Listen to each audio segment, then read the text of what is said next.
अश्वत्थामा सारी पृथ्वी में छिपने के लिए जगह ढूंढ रहा है, ऐसी कोई जगह मिल जाए जहां मैं छिप जाऊं। इधर गंगा मैया के दर्शन करके भगवान द्वारिकाधीश पांडवों के समेत, अर्जुन के समेत, कुंती बुआ, सुभद्रा बहन, द्रौपदी के समेत आज भगवान शिविर में जैसे प्रवेश किए ना, खून की धार बह रही है। द्रौपदी चीख पड़ी, मेरे पुत्र पुत्र पुत्र पुत्र करती हुई गई। जहां जाकर के देखा बेटे सो रहे थे, बेटों के शरीर से वो सिर गायब है, केवल शरीर पड़ा हुआ है। हा पुत्र हा पुत्र हा पुत्र करके चीख पड़ी।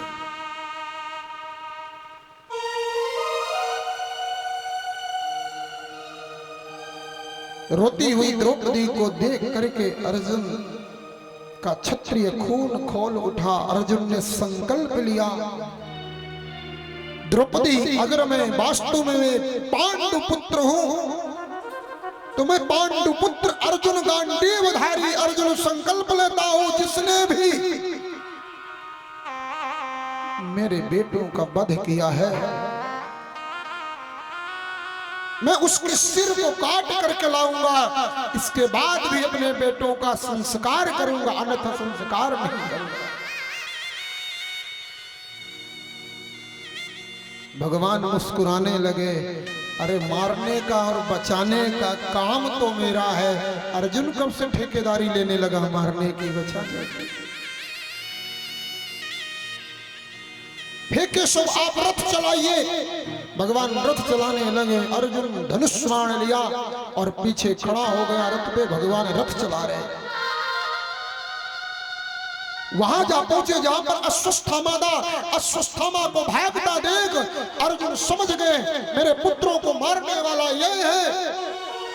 अर्जुन ने बाण केवल खींचा था कि अश्वत्थामा ने ब्रह्मास्त्र चला दिया और ब्रह्मास्त्र के कारण अर्जुन का शरीर जलने लगा।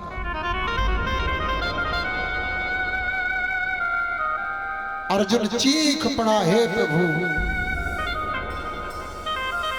पाहि माम पाहि माम पाहि माम। भगवान रक्षा करो मेरा शरीर जल रहा है। भगवान ने कहा अर्जुन तुम तो मारने आए थे, खुद जलने लगे, केशव पहले बचा लो। भगवान ने कहा कांटे से कांटा निकाला जाता है, लोहे से लोहा काटा जाता है, जहर से जहर मारा जाता है। अर्जुन तुरंत समझ गया ब्रह्मास्त्र को और कोई नहीं काट सकता, ब्रह्मास्त्र को तो ब्रह्मास्त्र ही काट सकता है। अर्जुन ने तुरंत ब्रह्मास्त्र का संधान किया और ब्रह्मास्त्र चलाया। ब्रह्मास्त्र से ब्रह्मास्त्र टकराए और महाराज शांत हो गया अर्जुन का। जो शरीर की जलन थी वह शांत हुई। अर्जुन तुरंत गए, अश्वत्थामा को बांधा और बांध करके पशुओं की भांति घसीटते हुए लाया, ला करके शिविर में पटक दिया। जहां पर द्रौपदी खड़ी है वहां ले जाकर के पटका।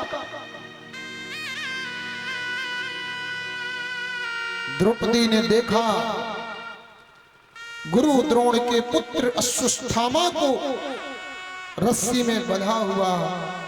द्रौपदी बोल पड़ी, ये भारत की नारी का हृदय है, ये भारत भूमि की नारी का हृदय है। द्रौपदी क्या बोल रही है? वो 5 बेटों का हत्यारा सामने है आज, लेकिन द्रौपदी बोल पड़ी, मुंचिताम मुंचितामेश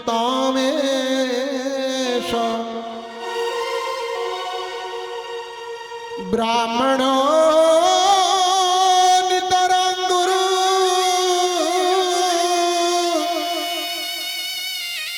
हे पार्थ छोड़ दो छोड़ दो छोड़ दो।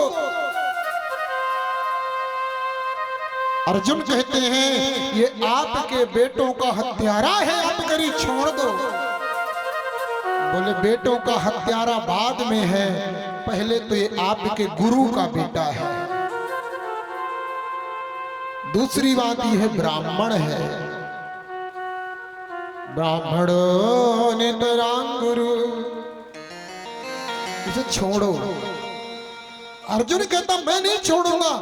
द्रौपदी कहती है फिर मार दो, मार दो। लेकिन हे पार्थ, इसे मारना तभी जब इसके मरने से मेरे बेटे जिंदा हो जाए।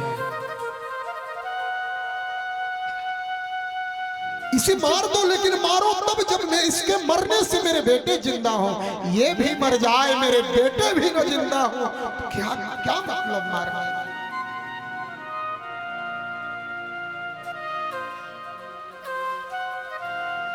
इसे छोड़ दो प्रभु। हे नाथ, अरे बेटा को खो देने की, संतान खोने का क्या दर्द होता है आप क्या जानो। मैंने अपनी संतान को खोया है प्राणनाथ। औलाद खोने का क्या दर्द होता है उस माँ से पूछो जिसने अपनी औलाद खो दिया हो। अरे इसकी माँ का अकेला यही एक सहारा है। इसके पिता भी महाभारत के युद्ध में मारे गए हैं और एक यही माँ गौतमी के जीवन का सहारा है। अगर ये मर गया ना तो माँ गौतमी तड़प तड़प करके मर जाएगी। अरे आखिर मेरे जीने के सहारे तो आप हैं, पर इसके मरने के बाद गौतमी माँ के जीवन का कोई सहारा नहीं। हर हाल में भगवान की कृपा का अनुभव करना ही भक्ति का लक्षण है। संतान की लाश सामने है, मारने वाला सामने है, और एक मां कह रही है इसे छोड़ो। क्यों? क्योंकि जैसे मैं तड़प रही हूं ना वैसे इसकी मां तड़पेगी। अर्जुन पीछे हो गए, भीम गदा उठाए, मैं नहीं छोड़ूंगा। द्रौपदी ने भीम को मना किया, नकुल सहदेव दौड़े, इनको भी समझाया। धर्मराज युधिष्ठिर खड़े थे। युधिष्ठिर कहते हैं मारो मारो चिल्लाते हो, एक बार कृष्ण से पूछो ना क्या करना है। अरे मारो मारो तो कसाई के घर में होता है, पूछो ना कृष्ण से। भगवान द्वारिकाधीश बोल पड़े, ब्रह्म बंधुर्नहान्तव्य आततायि बधार्हण मवैवो भयम मान्मातं परिपालयनुशासनम्।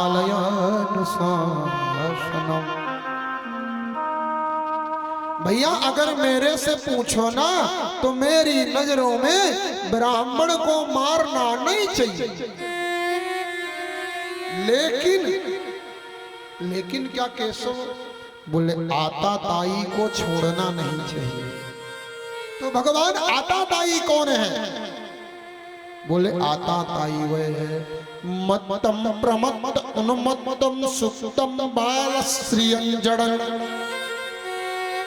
जो पागल की हत्या कर दे वो आताताई, जो सोते हुए को मारे वो आताताई, जो स्त्री को मारे वह आताताई, जो बालक को मारे वह आताताई, जो खेती में आग लगा दे वो आताताई, जो गौशाला में आग लगा दे वो आताताई। ऐसे लोगों को मारने में यहाँ के संविधान में, यहाँ के कानून में कोई भी सजा हो वहां नहीं। भगवान ने कहा ऐसे लोगों को मारने में कोई पाप नहीं है, पर ब्राह्मण को मारना नहीं चाहिए। भगवान से अर्जुन ने कहा प्रभु ये आताताई है, बोले मारो। युधिष्ठिर बोले ब्राह्मण भी है, तो बोले छोड़ दो। अर्जुन ने कहा आताताई, बोले मारो। युधिष्ठिर ने कहा ब्राह्मण, बोले छोड़ दो। अर्जुन ने कहा द्वारिकाधीश मेरे 5 बेटों की लाश पड़ी है, आप पहेली बुझा रहे हैं।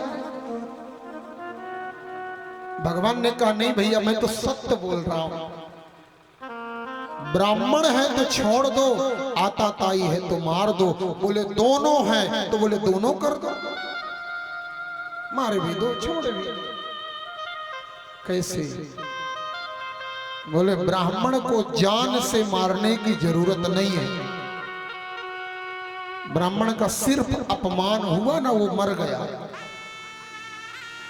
तुरंत आधी मूंछ निकाल लिया, आधे सिर के बाल निकाल लिया, माथे पर मणि थी, मणि निकाल लिया, शिविर से धक्का मार के निकाल दिया। अब तो ऐसे कर दिया जैसे किसी ने जलती हुई आग में घी डाल दिया। दुष्ट न छोड़े दुष्टता, चाहे कोटिन करो उपाय,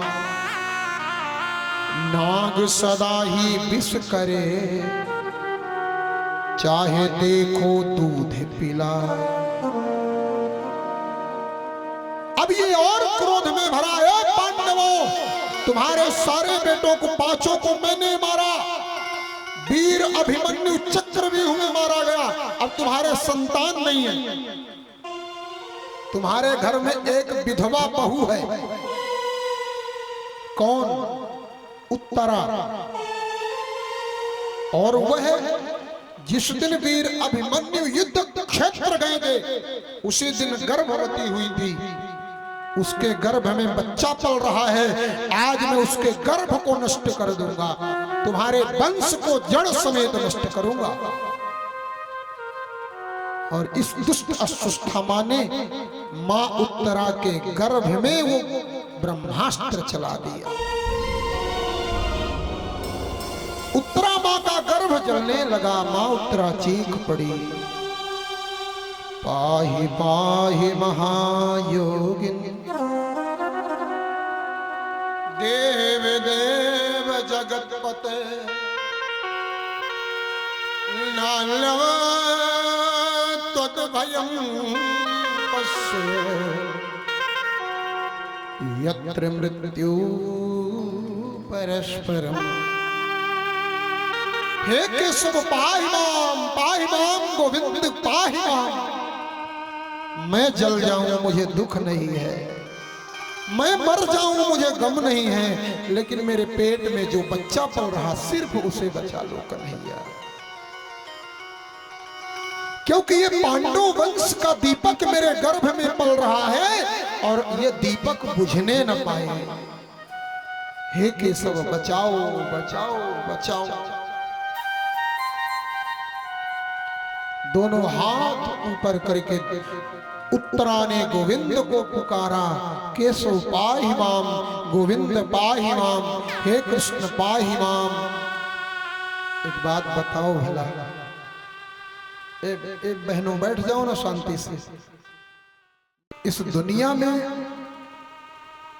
गर्भ से गंदी जगह कोई हो सकती है क्या? इस दुनिया में गर्भ से ज्यादा गंदा कुछ भी नहीं होता। लेकिन जब उत्तरा ने भगवान को पुकारा ना, तो अपने भक्त की रक्षा के लिए अंगुष्ठ मात्र ममलम, भगवान ने अंगूठे के बराबर रूप बनाया और भगवान मेरे उत्तरा के गर्भ में प्रवेश किया। और जा करके जो गर्भ में बालक पल रहा था उसके चारों ओर घूमने लगे। ब्रह्मास्त्र भगवान को स्पर्श किया और शांत हो गया। उत्तरा के गर्भ में जो बालक पल रहा था उस बालक की मेरे प्रभु भक्त वत्सल ने रक्षा किया। एक बार प्रेम से बोलिए श्री राधे श्री राधे। भगवान ने उस गर्भ में पलने वाले बालक की रक्षा कर लिया और गर्भ से बाहर भगवान मेरे निकले। पांचों पांडव, कुंती बुआ, सुभद्रा बहन, द्रौपदी सब खड़े थे। हाथ जोड़कर के स्तुति करने लगे मेरे प्रभु की, मेरे बांके की, मेरे ठाकुर की। कुंती बुआ ने कभी जीवन में कृष्ण को भगवान नहीं माना। भतीजा मानती है कुंती बुआ ठाकुर को मेरे, लेकिन आज कुंती बुआ हाथ जोड़ के खड़ी हो गई, प्रभु आप साधारण नहीं हैं, आप भगवान हैं, आप साक्षात भगवान हैं। हे गोविंद आप प्रभु हैं। ब्रह्माल बालम भुवनैकपालम यशो विशालम शिशुपाल कालम संसार माया मति मोह जालम बालम मुकुंदम मनसा स्मरामि। हे भगवान शरणागत हूं आपकी। भगवान ने कहा चुप, कैसी बुआ है? अरे भतीजे के सामने बुआ हाथ जोड़ के खड़ी, ये कहीं को नियम है? मैं तो आपको कनुआ, आपको कृष्ण, आप हमें भगवान कहे। कुंती बुआ ने कहा नहीं प्रभु, आज मैंने आपको पहचान लिया है, आप साक्षात भगवान हैं। भगवान कृष्ण ने क्या कहा कि बुआ तूने पहली बार मुझे भगवान कहा, अभी तक तूने भगवान नहीं कहा, आज पहली बार भगवान का। आज तू मेरे से कुछ मांग ले। कुंती बुआ ने कहा झूठा, देगा भी नहीं, मांगूंगी तो देगा? बोले हाँ। कुंती बुआ ने झोली फैला दी। इस पृथ्वी में आज तक ऐसा कोई नहीं हुआ जो कुंती बुआ की तरह किसी ने मांगा हो। झोली फैला करके कुंती बुआ ने क्या मांगा ठाकुर से कि विपदा संतुना सस्वत तत्र तत्रम जगत गुरो भावतो दर्शनम यस्या पुनर्भव दर्शनम पुनर्भव दर्शनम। ए ठाकुर अगर तू देना चाहता है ना तो तेरे सामने आज ये कुंती झोली फैला के खड़ी है, ला मेरी झोली में दुख दुख डाल दे। दुख कौन दुख मांगेगा? कुंती बुआ कहती मुझे दुख दे दो, दुख मेरे हर कदम में मुझे दुख मिले। क्यों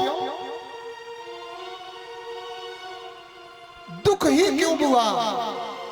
अरे बोले ठाकुर सोने के लिए डनलप का गद्दा, एसी कमरा, गिनने के लिए रुपयों की गड्डियां पड़ी हो, फिर कोई तुलसी का माला ले जा करके दे, ले जप जपेगा कोई? कौन जपेगा? अरे भगवान का भजन तो दुख में ही होता है, सच्चे दिल से। संपत्ति होने के बाद करोड़ों लोगों में कोई एक दो आदमी ऐसे होते हैं जो संपत्ति भी हो इसके बाद भजन करते हैं, अन्यथा यहां विपत्ति आने के बाद ही भगवान की याद आती है। मेरी झोली में प्रभु तू दुख डाल दे। क्यों? क्योंकि मैं आपका नाम नहीं भूलना चाहता हूं, मैं तुम्हें भूलना नहीं चाहती हूं ठाकुर, मैं तुम्हें याद रखना चाहती हूं। सुख के आए दूर होए और दुख के आए आए बलिहारी व दुख की जो पल पल नाम जपाए, पल पल नाम जपाए। मैं उस दुख को बार बार प्रणाम करती हूं जिस दुख के आने से आपकी याद आती है।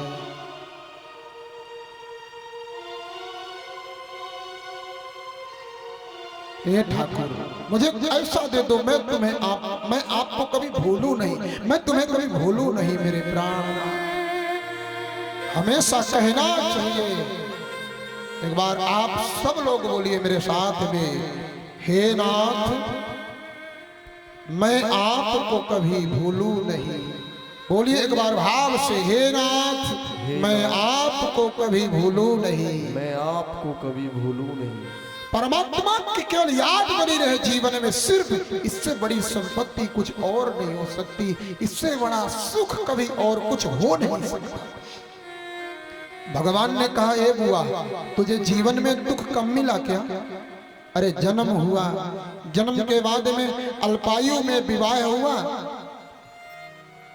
और अल्पायु में ही बिना विवाह के ही पुत्र होने जैसा अभिशाप तुझे मिला। विवाह हुआ कुछ ही समय पश्चात तुझे तेरे पति की मृत्यु हो गई। बिना पति के 5-5 बेटों को पालना कितना मुश्किल होता है। तूने 5 बेटों को पाला, पालने के बाद तेरे बेटों का राज्य छीन लिया गया, इससे बड़ा दुख। घर छीन लिया गया, इससे बड़ा दुख। तेरे बेटों को कभी जहर का लड्डू खिलाया गया, इससे बड़ा दुख। कभी लाक्षागृह में जलाया गया, इससे बड़ा दुख। अरे जिसकी बहू को भरी सभा में निर्वस्त्र करने जैसा तमाशा हुआ हो, इससे बड़ा दुख। अब कौन सा दुख चाहिए तुझे? कुंती बुआ कहती है, ठाकुर अगर इतने दुख मेरे जीवन में आए न होते तो आप भी मेरे जीवन में मेरे साथ खड़े नहीं होते। ठाकुर उन दुखों के कारण तो आप मेरे साथ चल रहे होते। सब वो दुख थे तभी आप। अच्छा भगवान एक बात बताओ ना, ये दुख को किसने बनाया है? भगवान ने कहा मैंने बनाया है। बोले सुख किसने बनाया? भगवान ने कहा मैंने बनाया। तो प्रभु जिसे आपने बनाया फिर उससे नफरत कैसी? तेरे फूलों से भी प्यार, तेरे कांटों से भी प्यार, जो भी देना चाहे दे दे करता, तेरी मर्जी है मेरे ठाकुर। भगवान ने कहा नहीं बुआ, तेरे जीवन के दुख का समय अब नष्ट हो गया है। आज से तेरे जीवन का दुख नष्ट होगा। जब मैं आशीर्वाद देता हूं, अब तेरे पुत्रों को राज्य मिलेगा, मैं ऐसा आशीर्वाद देता हूं। अर्जुन, भीम, नकुल, सहदेव, द्रौपदी, सुभद्रा सबने भगवान से वरदान मांगा। धर्मराज युधिष्ठिर ने वरदान मांगा। सबको मेरे प्रभु ने वरदान दिया। भगवान मेरे शिविर पधारे। प्रातः काल हुआ, भगवान अकेले बैठे बैठे रो रहे थे। धर्मराज युधिष्ठिर भगवान के दर्शन के लिए गए। प्रभु आप रो रहे हैं? भगवान ने कहा आज मुझे मेरे भक्त की याद आ रही है। ऐसा भक्त कौन है जिसे आपकी याद आ रही है? आपको याद आ रही जिसको, जिसकी? भगवान श्री द्वारिकानाथ ने कहा आज मुझे भीष्म पितामह की याद आ रही है, जो 54 दिन से बाणों की सैया में पड़ा हुआ मेरा इंतजार कर रहा है, जिसके सामने मुक्ति खड़ी है, हाथ जोड़े हुए मुक्ति। मैं आपको मुक्त करने आई हूं। वो कह रहा मुक्ति थोड़ी देर और खड़ी रहे, मैंने मोहन को बुलाया है, वो आएगा।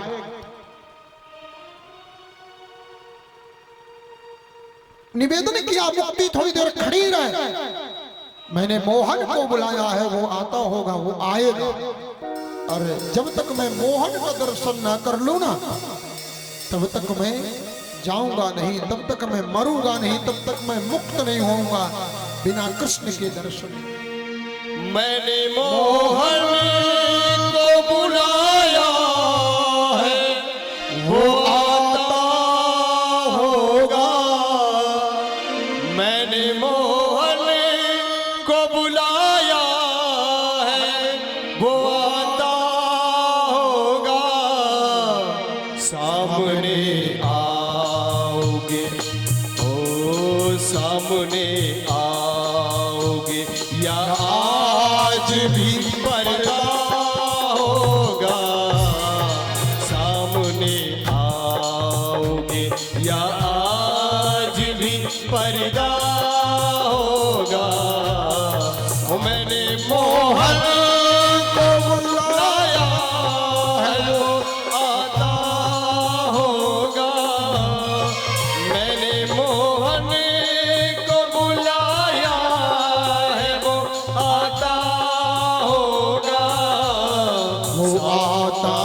होगा, वो आता होगा, वो आता होगा, वो आता होगा, वो आता होगा, वो आता होगा, वो आता होगा, वो आता होगा।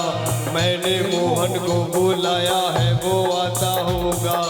मैंने मोहन को बुलाया है, वो आता होगा। ओ मैंने मोहन को बुलाया है, वो आता होगा। ओ मैंने मोहन को बुलाया है, वो आता होगा। सामने आओगे या आज भी पर्दा होगा। सामने आओगे या आज भी पर्दा श्री हरिराम। होगा।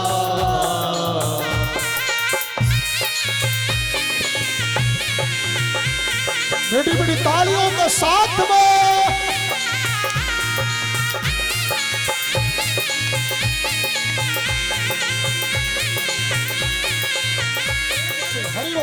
मैंने मोहन को बुलाया है, वो आता होगा।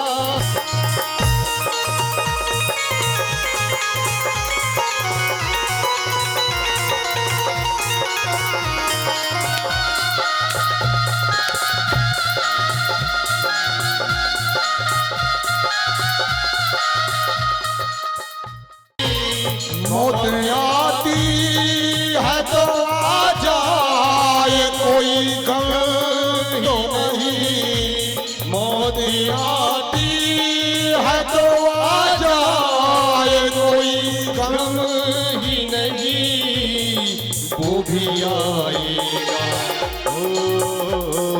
वो भी आएगा जो मेरा मसीहा होगा। वो भी आएगा जो मेरा मसीहा होगा। प्यार झूठा सही, प्यार झूठा सही, दुनिया को दिखाने आजा। प्यार झूठा सही, दुनिया को दिखाने आजा। तू किसी गैर के मिलने के बहाने आजा। तू किसी गैर के मिलने के बहाने आजा। हो मैंने मोहन को बुलाया है, वो आता होगा। ओ मैंने मोहन को बुलाया है, वो आता होगा। वो आता होगा, वो आता होगा, वो आता होगा, वो आता होगा, वो आता होगा, वो आता होगा। वो आता होगा, वो आता होगा। किसे किसे विश्वास है कन्हैया आएगा? ताली सेवा करके बताना कौन कौन जानता है भगवान आएगा। वो आता, वो आता होगा, वो आता होगा, वो आता होगा, वो आता होगा। वो आता होगा, वो आता होगा, वो आता आता होगा, वो आता होगा। वो आता होगा, वो आता होगा। मैंने मोहन को बुलाया है, वो आता होगा। सामने आओगे, सामने आओगे या आज भी पर्दा होगा। सामने आओगे या आज भी हरिदास। पर्दा होगा।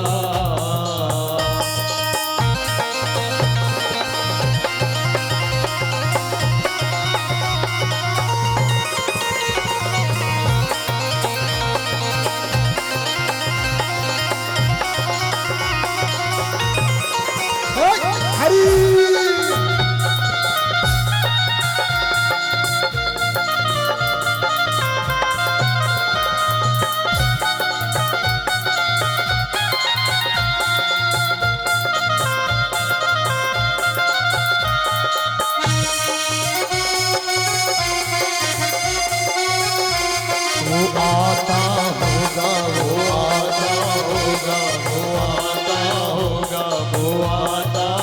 होगा।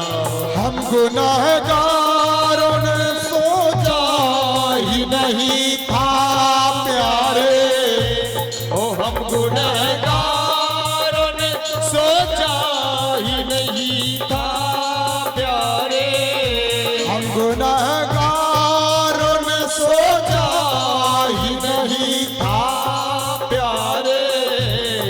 जिक्र मोहन की कि बाकी न होती जो आदत तुम्हारी, तो सुनी रहती अदालत तुम्हारी, तो सुनी ही रहती अदालत तुम्हारी, तो सुनी रहती अदालत तुम्हारी, तो सुनी ही रहती अदालत तुम्हारी। न हम होते मुजरिम न तुम होते हाकिम, न हम होते मुजरिम न तुम होते हाकिम, किस दिल में होती हिफाजत तुम्हारी, तो किस दिल में होती इबादत तुम्हारी, तो किस दिल में होती। इबादत तुम्हारी, तो किस दिल में होती इबादत तुम्हारी। इसलिए क्या कहना है, हम गुनाहगार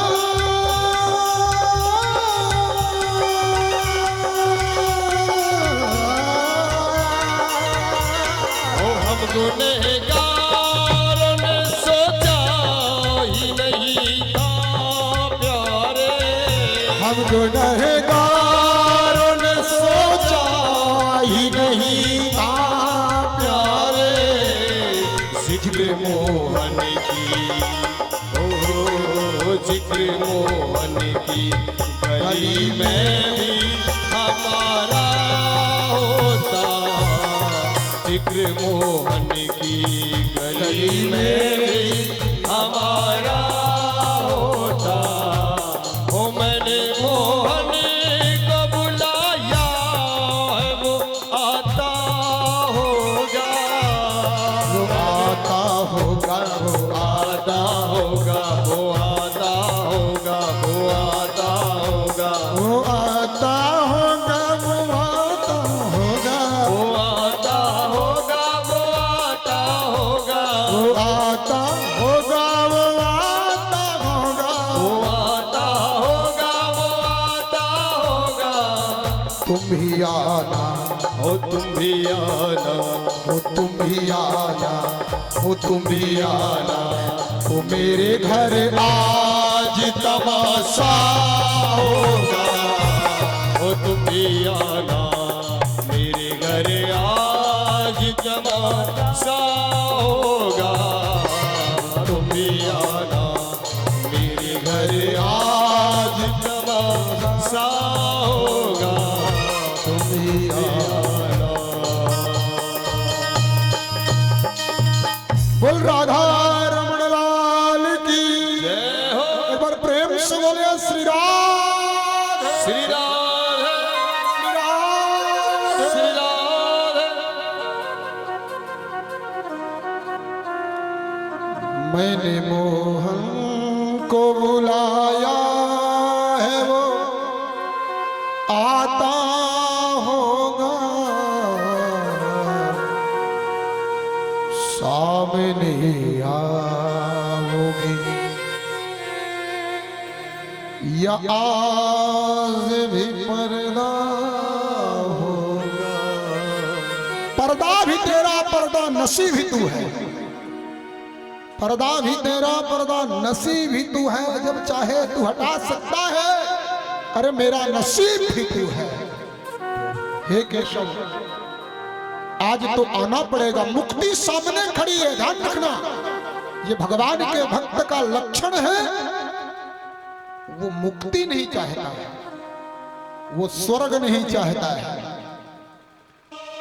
एक ब्रजवासी संत कह रहे थे कि मुझे मुक्ति अगर सामने आए ना तो 1000 बार मुक्ति को ठुकरा दूं, मेरे सामने स्वर्ग आ जाए 1000 बार स्वर्ग ठुकरा दूं।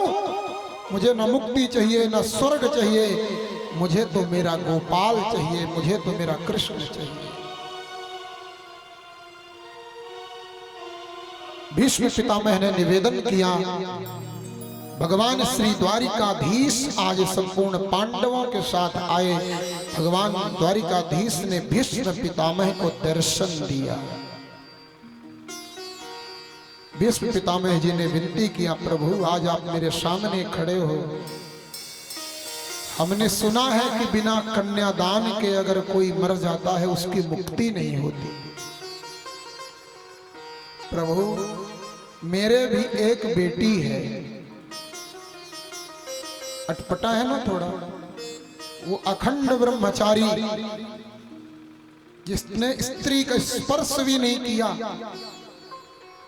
आज वो कह रहा प्रभु मेरे एक बेटी है और मैं जाते जाते अपनी वह बेटी आपको सौंपना चाहता। सारी सभा आश्चर्य में पड़ गई। अर्जुन, भीम, नकुल, सहदेव ये क्या सुन रहे हैं? आपके बेटी? बोले हाँ। और वो बेटी कौन थी? भीष्म पितामह ने कहा, प्रभु मेरी ये बुद्धि रूपी पुत्री, ये मेरी बुद्धि, ये मैं बुद्धि आपके चरणों में समर्पित करना चाहता हूं। कृष्ण तुदीय पद पंकज पंजरांते अद्यैव विशतु मानस राजहंस प्राण प्रयाण समय कपात पित्तै कंठावरोधन विधो स्मरणम कुतस्ते अंते मति सो गति। कहते हैं अंत में जिसको याद करते करते, जिसको भी बुद्धि में बसा करके मनुष्य मरता, वही जन्म लेना पड़ता है। हे प्रभु, मैं तो आपके चरणारविंद को अपनी बुद्धि में बसाना चाहता हूं, अपनी बुद्धि आपके चरणों में सौंप रहा हूं। ये मेरी बुद्धि रूपी पुत्री मैं आपको सौंप रहा हूं। वो मेरा जितनी बार जन्म हो आपका सानिध्य मिले, मेरे ऊपर ऐसी कृपा कर दो, जितनी बार मैं जन्म लूं।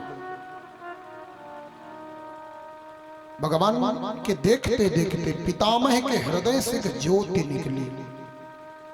सारा पांडव समाज देखा और वह ज्योति भगवान के चरणों में जाके समाहित हो गई, विलीन हो गई। प्रेम से बोलिए श्री राधे, श्री राधे। महाराज भीष्म पितामह को कृपा करके भगवान आज द्वारिकापुरी जाने को तैयार हुए। जब द्वारिकापुरी चलने को तैयार हुए मेरे प्रभु, पांडवों ने बड़े अनुराग से विदा किया मेरे भगवान को। भगवान मेरे हस्तिनापुर से द्वारिकापुरी पहुंचे। पांडवों को राज्यपाट सब सौंप करके इधर भगवान द्वारिकापुरी पहुंचे। कुछ दिन बाद आज उस बालक का जन्म हुआ जिसकी रक्षा भगवान ने पेट के अंदर, गर्भ के अंदर जाके किया था। साधारण बच्चा जब जन्म लेता है ना तो रोता है। आज ये बालक जब जन्म लिया तो उठ करके बैठ गए, रोया नहीं, बैठे। और वो चारों ओर देख रहा है, चारों ओर देखना शुरू किया, रोया नहीं, विचित्र बालक। और वो चारों ओर क्या देख रहा है? बोले सब दिख रहे हैं, लेकिन वो नहीं दिख रहा जिसने पेट में हमारी रक्षा किया था। परीक्षित कौन है? परीक्षित वह है जिसने जन्म लेते ही भगवान को खोजना, भगवान को ढूंढना शुरू कर दिया, वही परीक्षित है। परितः इक्षितः तम परीक्षितः, जन्म लिया और जन्म के बाद चारों ओर देखना शुरू किया, बोले वही परीक्षित। सब दिख रहे हैं, सब है, पर वो नहीं है। और जब तक वो नहीं है तब तक कुछ नहीं है। और इतना कोई दिल से याद करे और भगवान को पता ना चले। ठाकुर को पता चल गया, मेरे बांके, मेरे सरकार, मेरे कन्हैया द्वारिकापुरी से कुर्ता टोपी बधाई लेकर के और आज हस्तिनापुरी पधारे हैं। हस्तिनापुर पधारे मेरे प्रभु। बड़ा आनंद हुआ, खूब बधाइयां गब रही हैं, बाजे बज रहे हैं, राजा परीक्षित का जन्म हुआ है। आज पूरा पांडव समाज मगन है। बड़े बड़े विद्वान आए, ज्योतिषाचार्य आए, सबने आकर के महाराज परीक्षित की कुंडली बनाया। किसी ने कहा, ब्राह्मण ने कुंडली देख करके, ये भगवान राम की तरह धर्मात्मा होगा।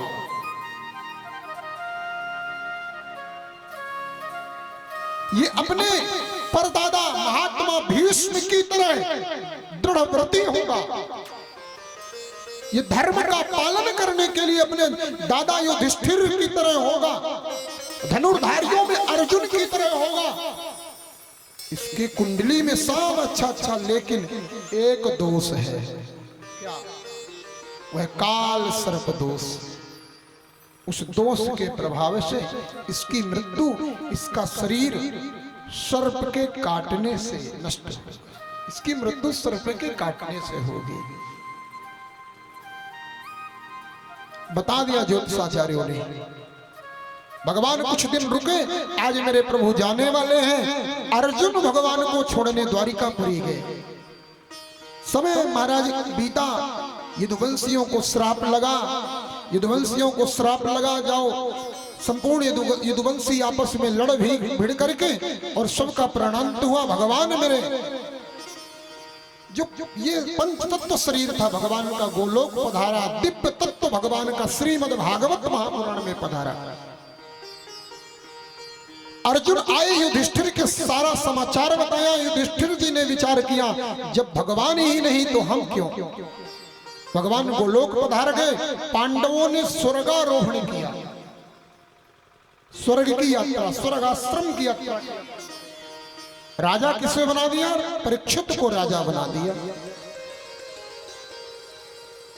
एक दिन राजा परीक्षित अपने पूर्वजों का खजाना ढूंढने लगे। खजाना ढूंढा, एक बड़ा सुंदर सोने का मुकुट था। वह सोने का मुकुट आज राजा परीक्षित ने देखा, बड़ा दिव्य है। वह मुकुट स्वयं राजा परीक्षित ने पहन लिया। घोड़े पे सवार हुआ, धनुष बाण लिया और अपने राज्य का निरीक्षण करने के लिए वन प्रदेश में गए। जाकर के देखा, जंगल में एक काला सा छोटा सा पुरुष, बड़ा देखने में भयानक लग रहा था, गौ माता को जोर जोर से लात मार रहा था। तुरंत महाराज घोड़े से कूदे, तलवार निकाला, उसे मारने के लिए परीक्षित गए। मेरे राज्य में इतना बड़ा अपराध, मार दूंगा तुम्हें। उसने परीक्षित के चरण पकड़ लिया, प्रभु मैं कलयुग हूं, कलयुग। राजा परीक्षित ने कहा, मेरे देखते देखते कलयुग मेरे सामने। बोले, प्रभु हर 4 युग में मैं आता हूं। द्वापर बीता, मैं आ गया। आप मेरी रक्षा करें, मुझे मारे मत। चरण पकड़ा। राजा परीक्षित ने कलयुग को रहने के लिए 4 जगह बताया। तुम केवल 4 जगह रहोगे बस। ध्यान रखना, कलयुग आज भी 4 जगह ही है। द्यूतपानम श्रिया सूना, यद्रा धर्म चतुर्विधा। सबसे पहला कलयुग का वास है द्यूत, जुआ में। वो सट्टा, जुआ, जुआ में कलयुग का वास है। ध्यान रखना, बहुत बड़ी बात बताऊं, हरी बोल।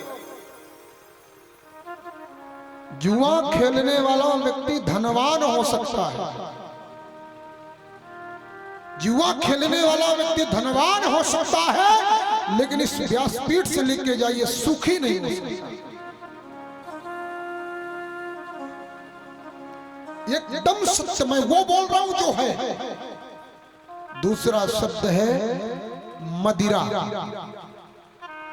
कितना भी बड़ा दौलत वाला व्यक्ति हो, अगर वह शराब पी रहा है ना, नष्ट होने के सिवा दूसरा और कुछ हो ही नहीं सकता। कलयुग का वास है शराब में, जुआ में, शराब में कलयुग का वास है। इतना कठोर कोई कथाकार नहीं बोल सकता। अपने राम जी बोल सकते हैं। अपने राम जी को ये भय नहीं जजमान नहीं पटेगा, जजमान पटे ना पटे इससे मतलब नहीं, अपने को वही बोलना जो है। मद्यपान में ध्यान रखना, कितना भी पैसा वाला व्यक्ति हो वो कभी परिवार के समेत पूरे परिवार के साथ प्रसन्नता से भोजन नहीं कर सकता अगर वह मद्य का सेवन कर रहा, शराब का सेवन कर रहा, शांति नहीं हो सकती। स्त्रियः वैश्यावृत्ति, इसके जीवन में ये गुण आ गए वह भी प्रसन्न नहीं रह सकता। सूना मांस भक्षण करने वाला, मांस भक्षण करने वाला व्यक्ति जीवन में कभी सुखी नहीं रह सकता। एक बहुत बड़ी बात बताऊं मेरे माई बाप, मुर्दा जलाने जाते हैं लोग,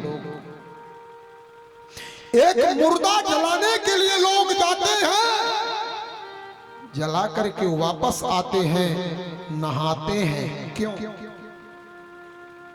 बोले मुर्दे को जला करके आए हैं इसलिए हम अशुद्ध हो गए। उस मुर्दे को जला करके आए हो आप, अशुद्ध हो गए। अरे एक जिंदा को खा गए हो, कैसे सिद्ध हो? मुर्दा को जला करके नहा करके शुद्ध हो जाओगे, लेकिन एक जिंदा तुमने मांस खाया है, कैसे मुक्त होगे, कैसे पवित्र होगे? सोचो।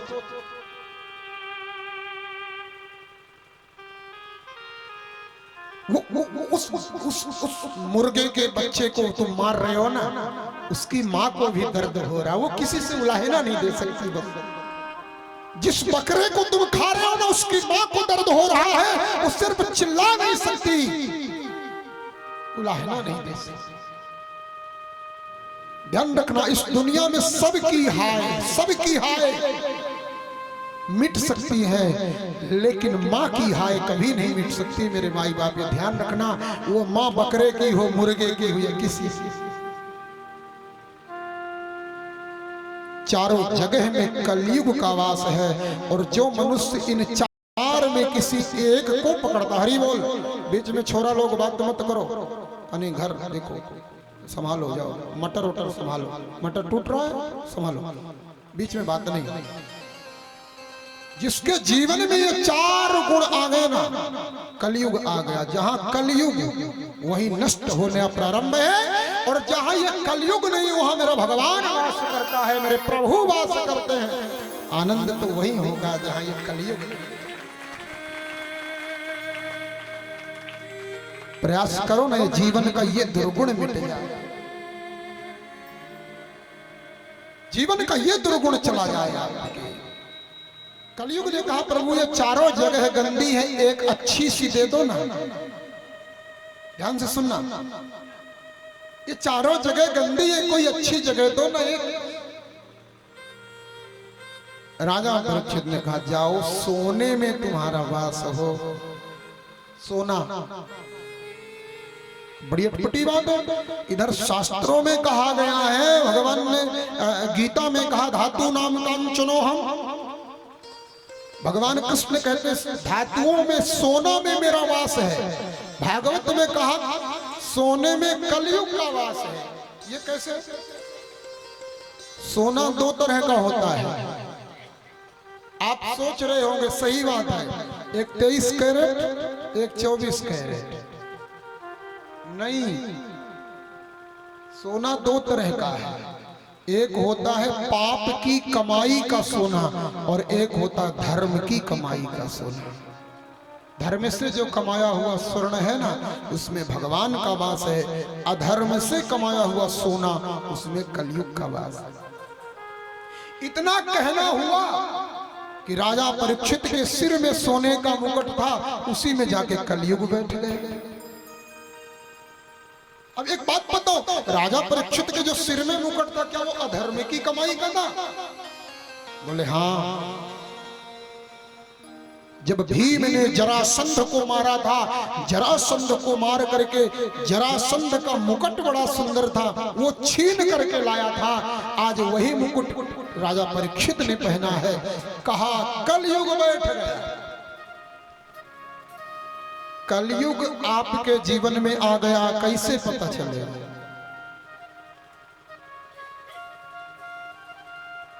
जैसे ही कलयुग आएगा ना, हमारे मन में, हमारी बुद्धि में, हमारे चित्त में अहंकार आ जाएगा। अहंकार आया, मैं ये हूं, मैं वो हूं, मैं पैसा वाला हूं, मैं धनवान हूं, मैं इस पद में हूं, मैं इस जाति में हूं, मैं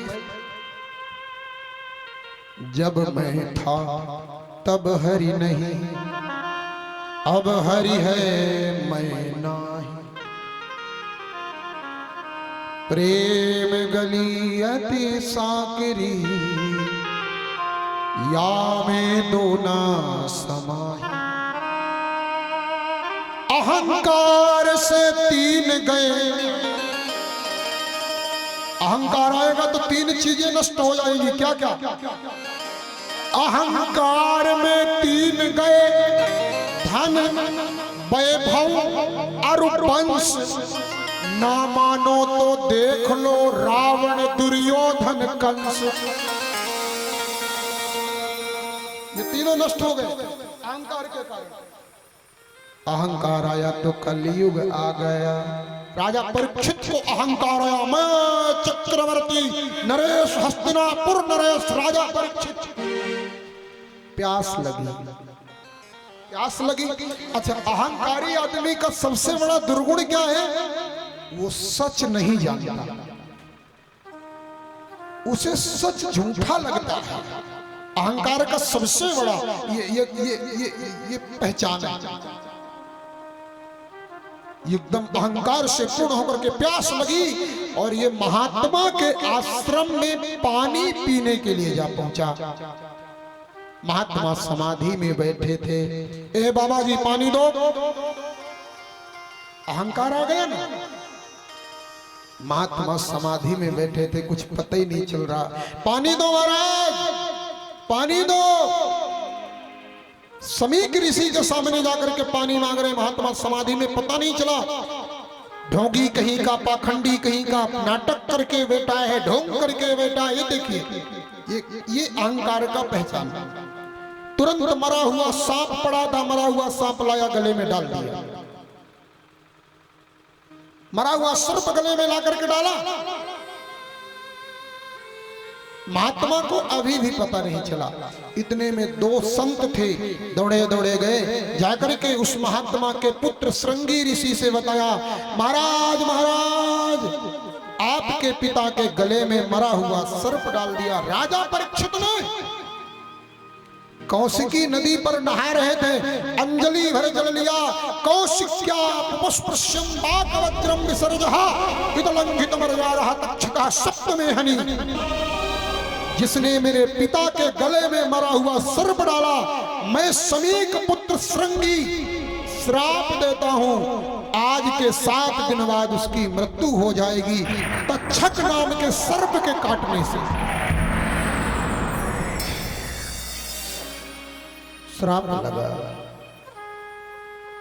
वापस आए राज में, जैसे ही सोने का मुकुट उतरा, कलयुग उतर गया। अब पछताना शुरू हुआ। राम राम राम, मैंने संत का अपमान किया है, अपराध किया है। हे भगवान, मुझे आज ही सजा मिल जाए। समीक ऋषि के पुत्र श्रृंगी ऋषि आए, पिता के गले से वो मरा हुआ सर्प निकाला और निकाल करके सर्प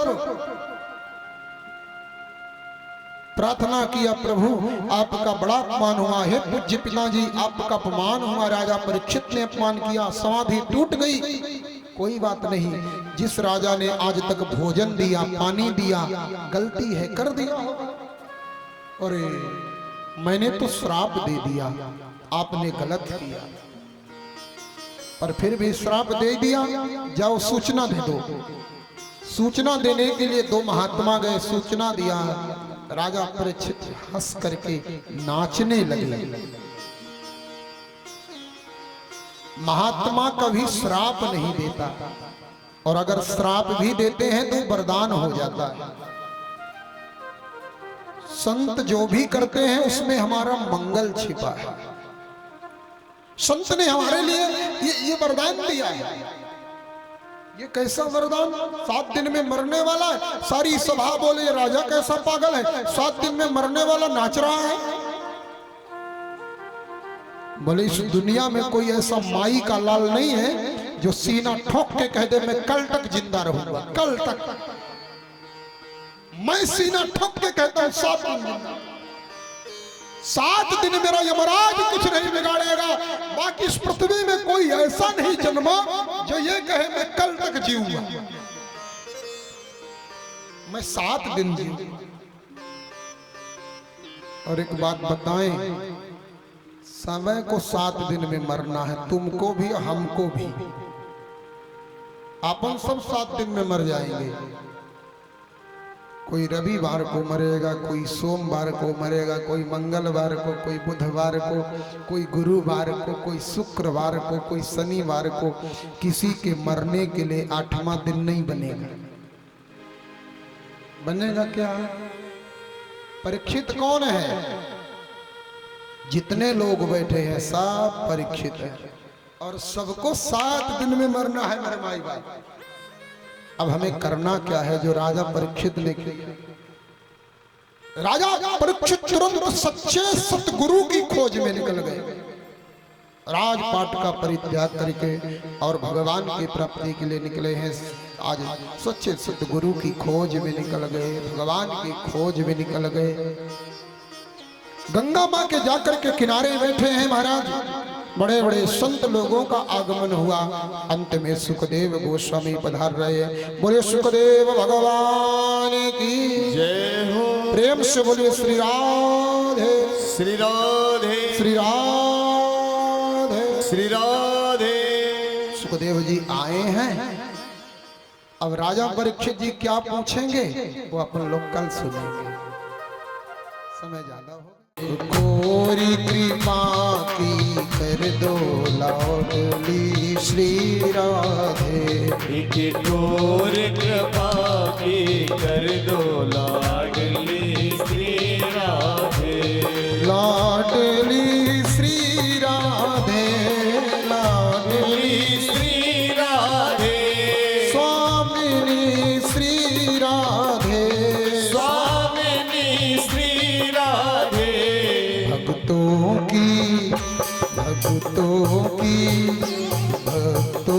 की झोली भर दो लाडली श्री राधे। और कृपा की कर दो लाडली श्री राधे। एक नजर कृपा की कर दो स्वामिनी श्री राधे। ओ एक नजर कृपा की कर दो लाडली श्री राधे। लाडली श्री राधे, लाडली श्री राधे। लाडली श्री राधे, लाडली श्री राधे। स्वामिनी श्री राधे। स्वामिनी श्री राधे। एक नजर कृपा की कर दो लाडली श्री राधे। एक नजर कृपा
श्री राधा सदा ही रटूं, मैं तो राधा श्री राधा सदा ही रटूं, मैं तो राधा श्री राधा सदा ही रटूं, मैं तो राधा श्री राधा सदा ही रटूं, तेरे द्वारे से लाडो कभी ना हटूं, तेरे द्वारे से लाडो कभी ना हटूं, तेरे द्वारे से राधे कभी ना हटूं, तेरे द्वारे से लाडो कभी ना हटूं। भक्तों की जय हो, भक्तों की। जय हो। अच्छा एक बात बताना, राधा रानी के दरबार में कौन कौन अपनी झोली भरवाना चाहता है? दोनों हाथ ऊपर करके बार बता देना प्रेम से। जो भी अपनी झोली भराना चाहता है दोनों हाथ ऊपर करना, और जो अपनी नहीं भराना चाहता वो मेरे लिए हाथ ऊपर कर देना, मेरी भर जाए। दोनों हाथ ऊपर करके लाडली लाल की भक्तों की झोली भर दो, लाडली श्री राधे भक्तों की झोली भर दो, लाडली श्री राधे।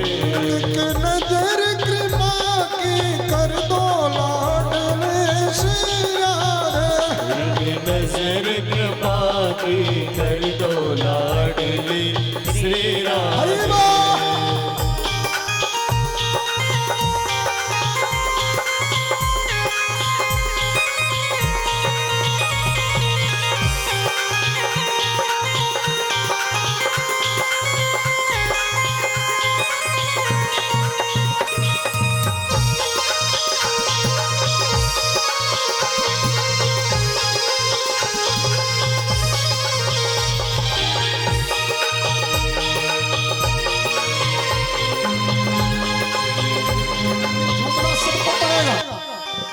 श्याम सपनों में आता क्यों नहीं हो श्याम सपनों में आता क्यों नहीं, श्याम सपनों में आता क्यों नहीं, श्याम सपनों में आता क्यों नहीं, श्याम सपनों में आता क्यों नहीं, ओ श्याम सपनों में आता क्यों नहीं, श्याम सपनों में आता क्यों नहीं, वो प्यारी सूरत दिखाता क्यों नहीं, प्यारी सूरत दिखाता क्यों नहीं, श्याम सपनों में आता क्यों नहीं, श्याम सपनों में आता क्यों नहीं, तेरे प्यार में दिल मेरा घायल है, तेरे प्यार में दिल मेरा घायल है, तेरे प्यार में दिल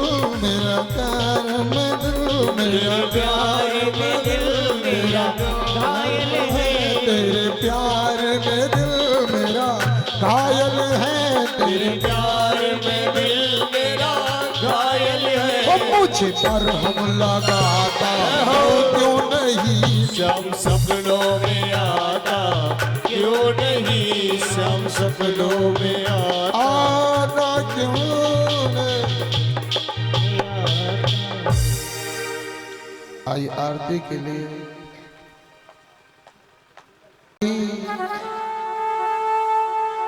चरण कमल चितला कहाँ हरि बासा करे, ज्योति अनंत जला, सब कुछ दीना आपने, मैं भेंट करूं क्या ना, नमस्कार की भेंट लो, मैं जोड़ूं दोनों हाथ।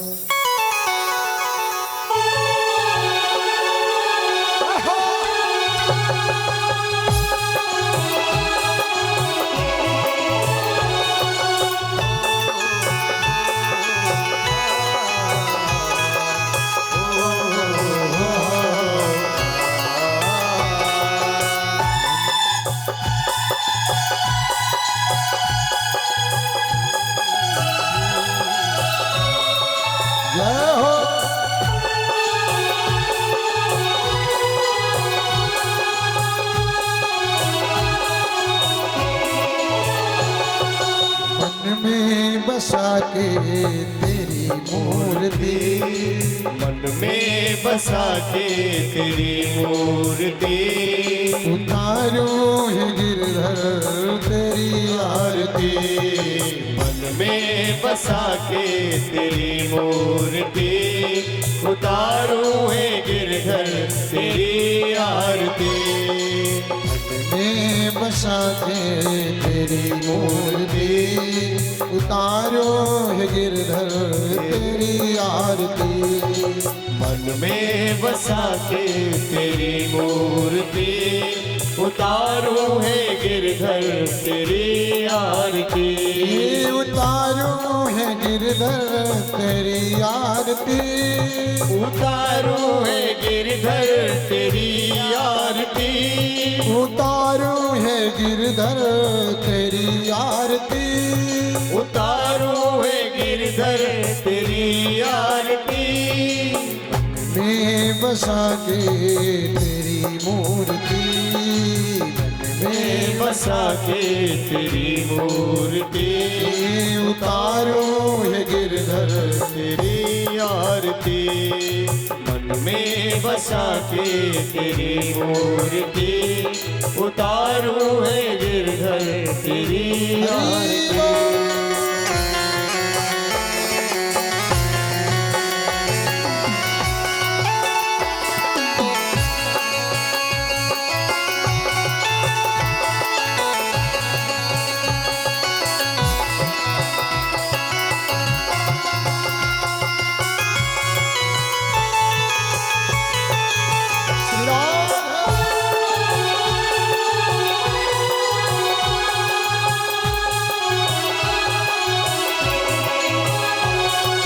करुणा करो कष्ट हरो ज्ञान दो भगवन, भाव में फंसी नाव मेरी तार दो भगवन।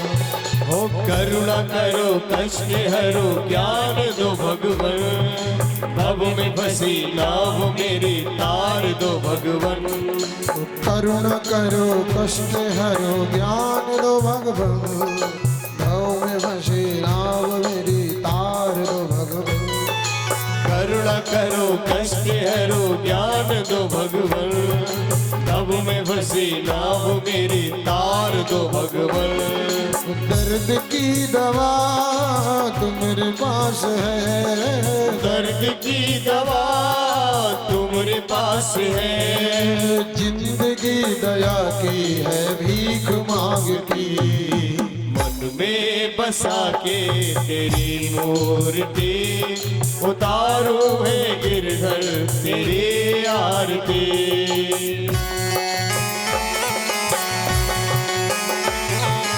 जय हो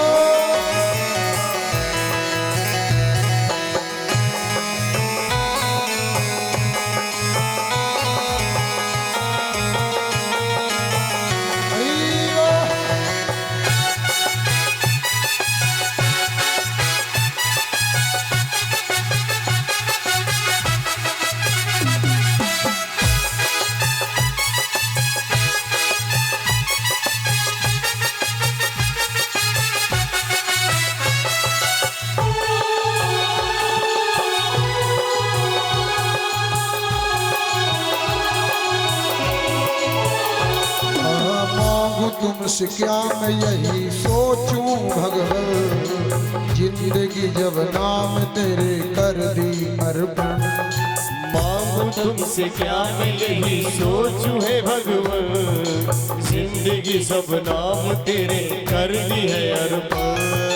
मांगू तुमसे क्या मैं यही सोचूं भगवान, जिंदगी जब नाम तेरे कर दी अर्पण। मांगू तुमसे क्या मैं यही सोचूं है भगवन, जिंदगी सब नाम तेरे कर दी है अर्पण। सब कुछ तेरा कुछ नहीं मेरा, सब कुछ तेरा कुछ नहीं मेरा। चिंता है तुमको सारे संसार की। मन में बसा के तेरी मूर्ति, उतारूं है गिरधर तेरी आरती।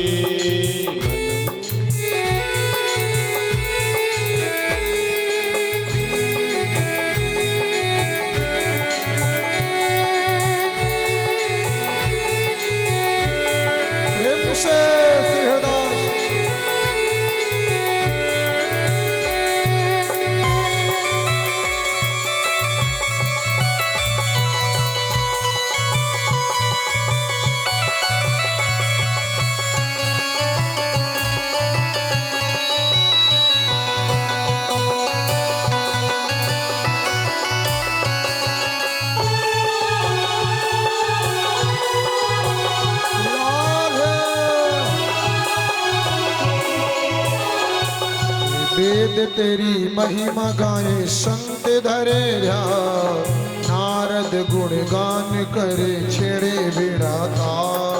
वेद तेरी महिमा गाए संत धरे ध्यान, नारद गुणगान करे छेड़े मेरा तार। भक्त तेरे द्वार कर रहे पुकार, भक्त तेरे द्वार कर रहे पुकार। व्यास दास गाए तेरी आरती, मन में बसा के तेरी मूर्ति, उतारो है गिरधर तेरी आरती। मन में बसा के तेरी मूर्ति, उतारो है गिरधर तेरी आरती।